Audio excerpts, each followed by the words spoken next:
Welcome back. Leap Enforcer Podcast, episode 5. We have made it to the conference championship round. We got 3 NFL games left for the season. It's crazy. This season has flown by. But we're here. Games on Sunday. Got a couple days till the games kick off. So I'm just going to roll through what we got coming up and give you my opinions on them. So the first game on Sunday, 3 p.m., Commanders play the Eagles. Commanders are getting 6, so Eagles are favored by 6. That's the last time I seen it. Was earlier today. That's what the spread was. Over-under is going to be 47.5. These two teams both play in the same division, NFC East, kind of division rivals, I guess you could say. They've played each other twice this year already. Week 11, Eagles 26, Commanders 18. They also played in week 16. Eagles 33, Commanders 36. Washington won that game. That was the game that Jalen Hurts went out with a concussion earlier in the game, and then the Commanders just kind of took over a little bit, but were able to win that game, I think, because Hurts went out. So I think that had a lot to do with it. But, I do think that Washington's a completely different team right now, especially after last week. Nobody had Washington beaten Detroit. Nobody had it, including myself. I thought it would be a good game because I know Detroit's defense wasn't playing very well, but Jayden Daniels is playing out of his mind right now. This Washington team is playing with house money. They're dangerous. They're going up against a Eagles team right now they're not healthy. Hurts got hurt last week. He got bent backwards on a tackle. It said earlier today that he's going to be wearing a knee brace on that knee. So, for a quarterback that likes to run the ball a lot, mobility is going to be in question. Is he going to want to get out of the pocket? Is he going to want to make some of these throws? Are they going to just lean on Barkley? That's probably what they're going to do. I would lean on Barkley. The Commanders' run defense is ranked 29th. Run the ball against them. Their pass defense is ranked 3rd. Again, I would run the ball. 100% run the ball with Barkley. You got the best running back in the league. Run the ball. He's going to, Hurts is going to have to step up and make some plays. The Commanders tend to use a 4-man front. They do a lot of, twists and stunts to create pressure. They don't have great defensive linemen. So in order to create pressure, this essentially can cover up guys that can't win, one-on-one battles. So they'll do these twists and these stunts and, trying to get around so that it can open up, some lanes to get to Jalen Hurts, to try to slow down Saquon Barkley. Slowing down Saquon Barkley it's a lot easier to, said than done. The guy's a monster. You've seen it last week. He was just running all over the field. Nobody could touch him. Nobody could stop him. He had a couple long runs for touchdowns. Well, it could have been another touchdown at the end, but he went down just to end the game. So with the Commanders defense, you can run on them. Like, you can run on them. They don't have, much up front. The Commanders tend to blitz on a third of the snaps.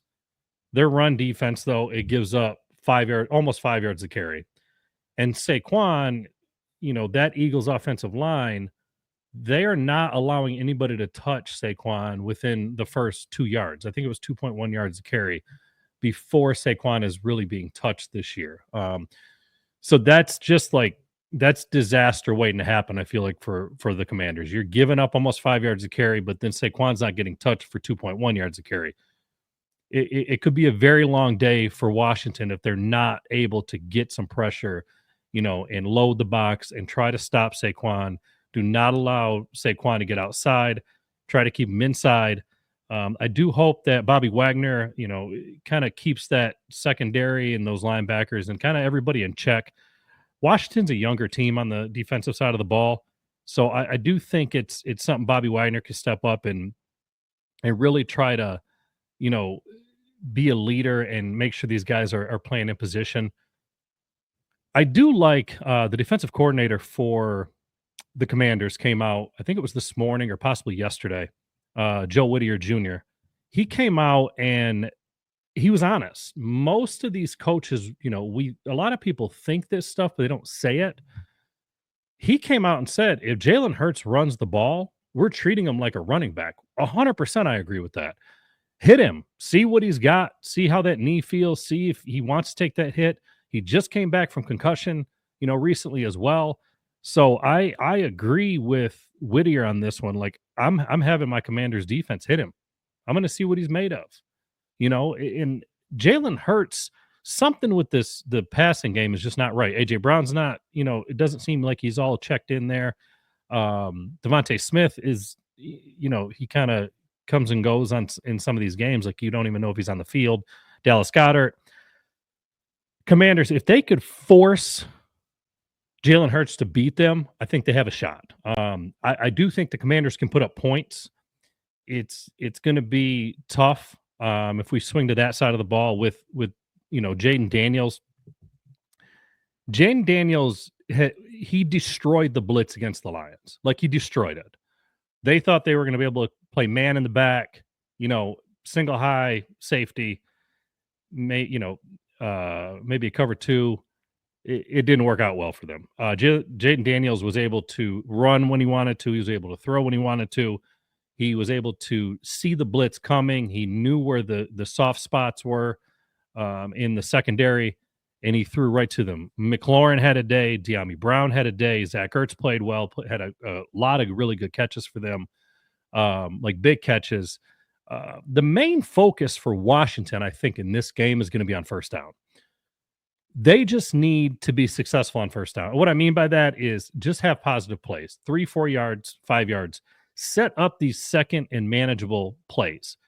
The reason I say that is they're one of the teams that will go for it on third and fourth down, and they have one of the highest percentages. I think they're ranked 6th on third down, and I think they're the best team on fourth down. So if they can just get to manageable second and third downs, they're successful with third and fourth downs. Dan Quinn will go for it. He will go for it. 4th and 2, he'll go for it. He's going to take risks. You have to take risk against an Eagles team that you're not supposed to beat. You're not supposed to even be in this position. You're playing with house money. So it's going to be big for Jayden Daniels to allow him to cook, allow him to find these openings, allow him to run when he needs to. I think if they can win on first down and they can set up a lot of their tempo with no huddle, I think that's going to be crucial because you really want to keep Jayden Daniels as clean as possible. You want to keep those bigger linemen that may be on a first down. You want to keep them in there for second, third downs, and those are the guys that you're able to throw the ball against. It also will get those defensive linemen kind of tired out a little bit quicker because if you go up tempo, you don't allow them to make substitutions. You just continue your offense and get into a flow. That's what Jayden Daniels was doing last week against Detroit, and it was extremely successful. How does Philly combat that? They have a massive defensive line. Their defensive line is incredible. They have a lot of size. They don't have a ton of speed. They have some speed. They have Jordan Davis and Jalen Carter, both extremely, extremely good defensive players and young defensive players for the Eagles. Their whole, what they want to try to do, they're wanting to try to get double cover, double team as far as blocked. If they can get, create double team blocks on them, that will allow some people to get in and get some pressure on Jayden Daniels. You have to double Jordan Davis. You have to double Jalen Carter at times. If not, they will wreak havoc in the backfield. The one thing about Vic Fangio's defense, he likes to run a lot of 3-4. So essentially, you're going to have 3 linemen on the line of scrimmage. Do you think that's enough for Jayden Daniels? You got to kind of pick your poison here. Do you want to use your number 1 ranked pass defense and allow them guys to, the front 3 to try to get up there and get to Daniels? He plays a lot, with the 3-4, you got 3 men on the line of scrimmage. You got 4 essentially linebackers in that area. He likes to rush his outside two linebackers a lot from the ends. And also, those middle two linebackers are going to be spying on Jayden Daniels, and they're going to have to spy on Jayden Daniels. Detroit last week, when they blitzed, they didn't get home. They got beat deep. When they didn't blitz, Jayden Daniels found running lanes, and Eckler played extremely well. Brian Robinson had some really good runs. So it's really going to be interesting to see what Fangio does, because Fangio doesn't like to blitz a lot. So he likes to play a two safety shell. So when you play that type of defense, if you allow Jayden Daniels to just kind of sit back there, dance around, and find McLaurin and find De'Ami Brown, and pick on this young secondary for the Eagles, it could be a long day, for that defense. Jayden Daniels was cooking last week, and he could do that against the Eagles. The biggest thing for them is, do you blitz or do you not blitz? Fangio doesn't like to blitz, so I don't see them going out of that game plan. I do think that Jayden Daniels, I think they're going to put up some points this weekend. I just think at the end of the day, I want to pick Washington so bad. I'd like to see Washington win this game. I'm going to be honest with you. But I think at the end of the day, the Saquon effect, it's just too much. When you go up against, the Commanders defense that's ranked 29th in the rushing game, and you got Saquon on the other side, I'm going to take those odds any day of the week. I think you're going to ask Jalen Hurts to just manage the ball game. Don't get hurt. Get the ball out. Throw the ball away if it's not there. Make plays when you need to. Get a couple shots to A.J. Brown. Get Devontae Smith involved. Take shots with Goddard. But at the same time, you're going to be a really, really run-heavy game, in my opinion, as far as this, the Eagles go. I want to pick Washington so bad, but I cannot pick Washington. I have had the Eagles pretty much all season in the Super Bowl, and I'm going to go with my gut on this one. I got Eagles 28. I have Commanders 24. Jayden Daniels and the Commanders will be back next year. They will be back for many years because they are a very young team, and Jayden Daniels is a superstar in the making. So I think they're going to be here for many, many years. I think the Eagles, with just the offensive line, the defensive line, the size, their ability to run the ball, their ability to create issues for opposing offenses with 3-4 guys up front, that's going to be, I think that's the key to this game. So I am going to stick with the Eagles on this one, even though I'd really like to see the Commanders win this game. So, all right, moving on to the next game. This is probably going to be another hell of a game. It's always a hell of a game with Chiefs Bills. Mahomes, Josh Allen, you can't ask for two better quarterbacks right now.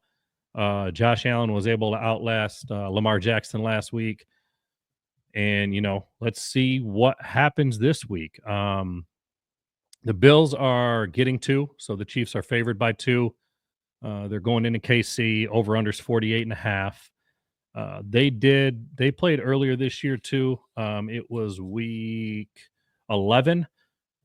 Bills 30, Chiefs 21. I kind of see this game being similar to that. I feel like the identity for the Bills has changed a little bit in this playoffs, though. They're not really asking Josh Allen to just go out there and torch you for 350 and 5 touchdowns. They're just not doing it. I think they realize how much of a play they have with the run game. James Cook's playing well. Josh Allen's he's taking what's given to him on the run game, and then he'll run over you if he wants to get a couple more yards. He doesn't really go down, so he's gonna attack that Kansas City defense. I think that on the side of the ball, let's start with the side of the ball with the Chiefs on offense. You got Mahomes. You have one of the most successful quarterback, of the last few years. I mean, they're going for a three-peat. Him and Andy Reid, Travis Kelce, they have, Chris Jones, they have talent all over the place. With Mahomes, he's going to want to dance around. He's going to want to create plays. He's going to want to give himself some time. He's going to try to attack this the 24th ranked Bills passing defense. He's gonna take his time. He's gonna try to exploit some of these, mismatches. He's going to look for Kelsey. Kelsey's going to try to find a spot in this zone defense.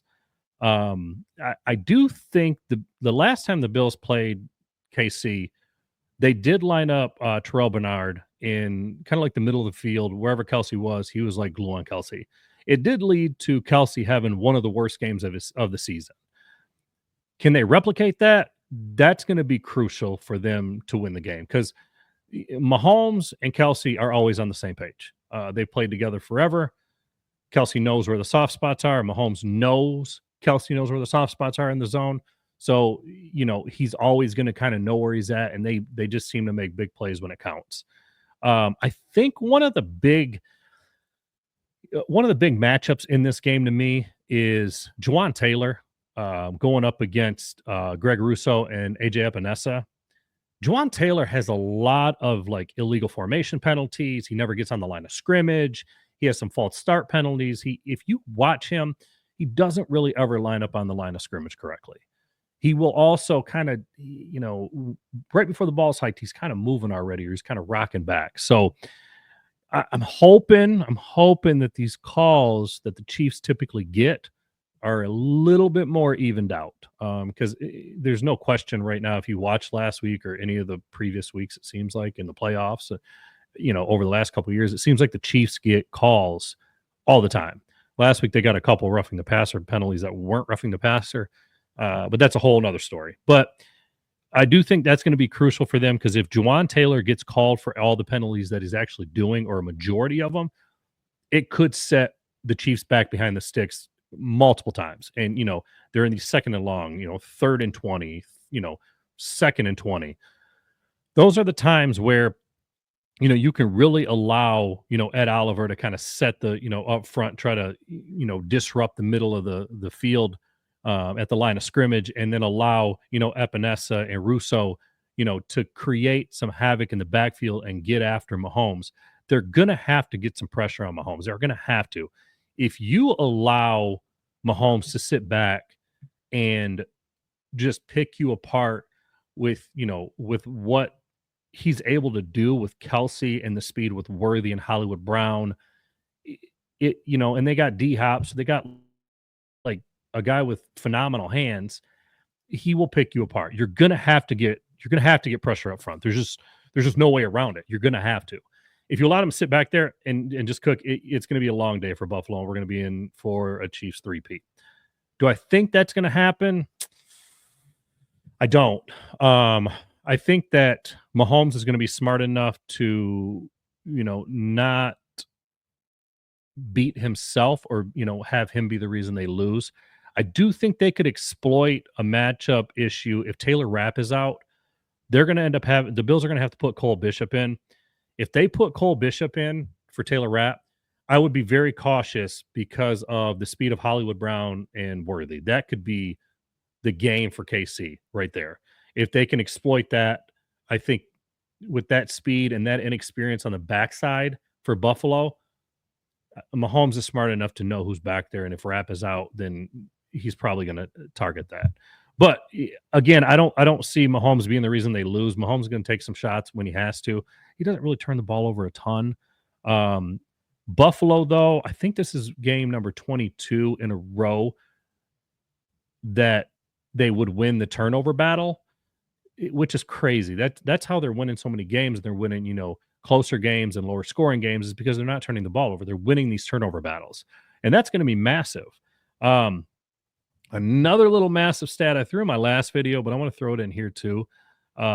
Clete Blakeman is going to be the ref this weekend. Mahomes and the Chiefs are 6-5 when Clete Blakeman is the referee. That is the second worst winning percentage for Patrick Mahomes and the Chiefs out of all the referees that are there. That's the second worst referee for Mahomes to get. 6-5. I like my chances. Buffalo, I like my chances. And how does Buffalo, go in to KC where nobody seems to be able to go in there and win in the playoffs or beat Kansas City in the playoffs? What do they got to do? Josh Allen beat Josh Allen. Run the ball. Run when it's given to you. Make the throws. Shakir, you got, James Cook is going to be out of the backfield. He's been playing extremely, extremely well. The Chiefs' pass defense is pretty much where you're going to be able to take advantage. And then their run defense with Chris Jones up front, they have a really good run defense, but you can exploit that secondary at times and take your shots down the middle of the field. The middle of the field for the KC is typically open. Josh Allen is phenomenal with Shakir, Keon Coleman. He's got two really good tight ends, Kincaid and Knox. Those guys are going to be crucial coming across the middle because that's a lot of times where you can beat the Chiefs. Spags is going to line up in man coverage. It's just what they do. They're the number one team in man coverage. They have played man coverage on 63.5% of defensive plays this year. They just play man coverage. That's what they do. The problem is Josh Allen's been playing extremely well against man coverage.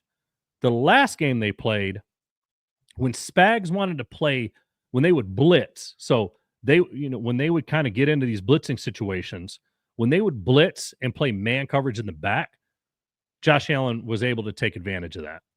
When he would blitz and he would play zone in the secondary, they were able to make some stops. Does he go more zone or does he stick with what he knows? Spags loves to play man, so I don't know what they're going to do. They should play a little bit more zone based on what Josh Allen has been doing and what the success they had in the last game. Josh Allen, if you play man against him, he's going to find the open receivers. And he's got receivers that can get open and tight ends that are mismatch nightmares for, some of the secondary for Kansas City. I do think that if you allow Josh Allen to sit back there and you decide to play man, and he's going to find open lanes, he will. You blitz him, he's going to find an open man down the field. If you play zone and sit back, he's going to run on you, and it's going to take multiple guys to take him down. How do you handle Chris Jones up front if you're Buffalo's offensive line? You're going to have to chip him. You're going to have to chip him. You're going to have to double him. You're going to have to, get a tight end up there on the end, just give him a little chip block and then go out. You got Knox, you got Kincaid. You could throw some bodies at him. You 100% can throw bodies at him. You got the guys that can do it and slow him down. You're not going to stop Chris Jones. You can slow him down. I just think in this game that Josh Allen is going to find enough to get past Mahomes in this game. I think he's going to have a big game from Shakir. I think Shakir has a very big game. He's probably going to get lined up a lot of times with Shamari Connor. Shamari Connor gets beat a lot in man coverage. He's always it seems like he's out of position. He's not as successful as I think they want him to be. If he does get lined up on Shakir, I think Shakir has a massive game. Josh Allen, I think, trusts Shakir just as much as he does anybody else on that roster. James Cook, I think you can get Cook rolling a little bit, as because you got to be careful. Because if you do you stop James Cook or do you stop Josh Allen in the run game? You really can't stop either one of them. You have a better shot at stopping James Cook. But I think Josh Allen's going to get outside. I think when it's not there, he's going to tuck and he's going to run. And he's going to force KC to tackle him. Josh Allen's he's a big-ass guy. He just is. And nobody likes to tackle him. That's why you always see 2-3 guys trying to tackle him, because he'll take hits.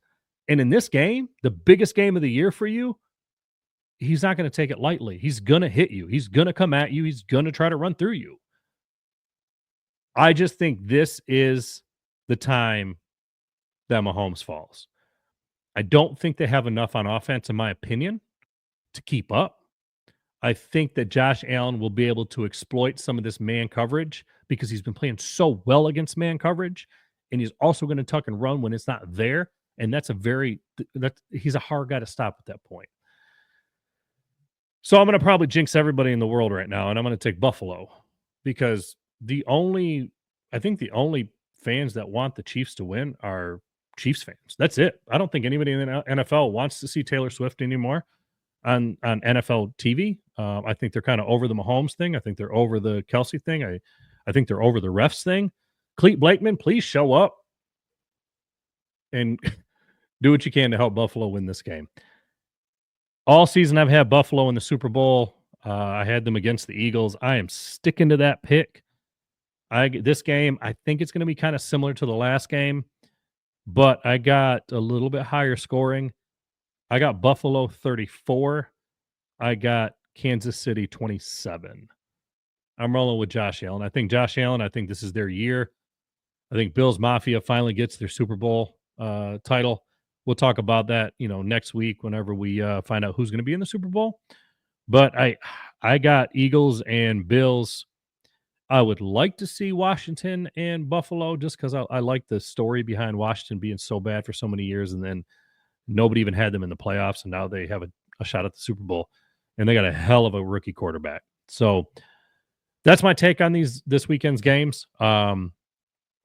Let's see what happens. It's sad. There's only 3 games left in the NFL season. That is sad, but I think we have 2 really, really, good games coming up.